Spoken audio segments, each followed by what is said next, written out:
Madame la ministre. Nous en arrivons aux explications de vote et la parole est à Monsieur Jean-Luc Mélenchon, président du groupe de la France Insoumise. Si vous voulez. Je ne m'attendais pas à parler le premier.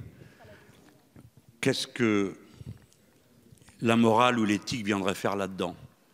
Cette loi est une loi qui est un acte de facilité.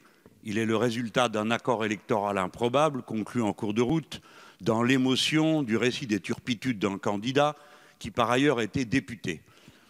Après quoi nous est servi ce potage qui prétend que le problème de la confiance du public, c'est-à-dire du peuple, dépendrait des mauvais comportements des parlementaires. Eh bien, je n'hésite pas à vous dire, c'est une honte que de le prétendre ou de le sous-entendre.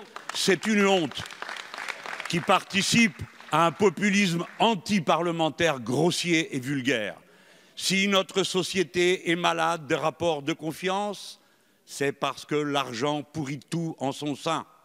Et c'est pourquoi mon collègue Bastien Lachaud a bien fait de montrer le rapport qu'il y avait entre les comportements ostentatoires de ceux qui dominent la société et qu'il suggère ensuite aux parlementaires.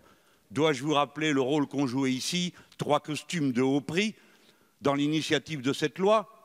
Les comportements ostentatoires, l'idée qu'il n'y a pas de limite à ce qu'on peut acheter, l'idée qu'il n'est de bien public que celui qui est la somme des intérêts particuliers. Tout ceci, Madame la ministre, fait une seule et même chose. La vertu est un principe qui ne concerne pas seulement la personne qui la pratique, mais l'idée de servir soi-même, comme dans l'arène publique, l'intérêt général. Voilà à quoi nous nous accrochons à cet instant.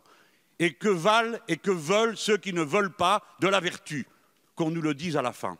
Pour terminer, je vais vous citer un auteur que vous aimez. Mais avant cela, je veux résumer notre ligne. Il faut débarrasser la vie publique et celle de la nation de l'emprise de l'argent devenu fou dans le pays.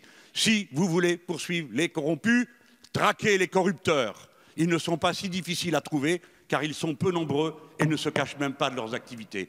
Un mot donc pour conclure, celui de Robespierre. Nous ne sommes pas réunis, fondateurs de nos libertés, nous ne sommes pas réunis pour gouverner le crime, mais pour le combattre. Merci, Monsieur Mélenchon.